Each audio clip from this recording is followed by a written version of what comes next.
La compagnie Tiersolin, donc basée à Marseille, l'idée c'est d'amener un trimaran ultime, que le bateau soit basé à Marseille et dans Marseille et Marseille Métropole, et qu'à partir de ça, il fasse une partie commercialisation, donc des journées en mer, des tours en Méditerranée, des départs d'épreuves, etc. Mais qu'aussi, ce soit un bateau, comme c'est ma carrière, qui fasse des courses et des records. L'autre aspect de la compagnie, c'est une dimension innovation.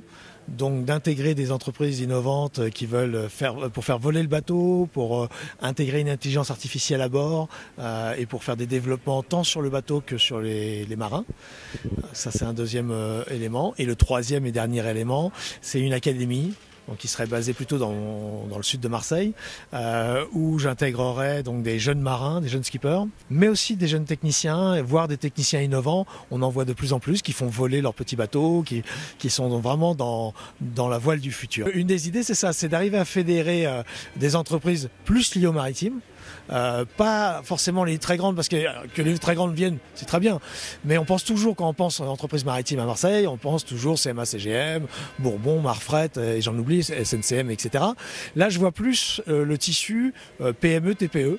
Et il y en a beaucoup qui ne sont pas connus, et pas seulement dans des choses qui sont visibles liées à la mer. Il peut y avoir des entreprises qui ont un lien indirect, direct ou indirect avec la mer, qui sont sur Marseille et autour.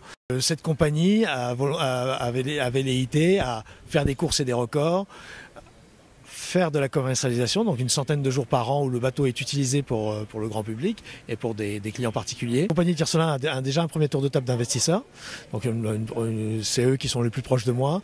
Et là, je suis dans une deuxième phase qui a mis un peu de temps parce que il fallait bien vraiment être cohérent et complet sur le projet, entre la partie course, la partie commerciale, justement chiffre d'affaires entre guillemets, et la partie académie, pour que ça soit pas un peu l'auberge espagnole, ça soit quelque chose de cohérent, comme je viens de le dire. Ça, d'où j'en suis, où en est la compagnie, elle existe, la compagnie existe, les premiers fonds sont là, les premiers, je dirais, fournisseurs sont en place, donc voilà, donc ce n'est pas du vent, mais après il va falloir accélérer, quoi.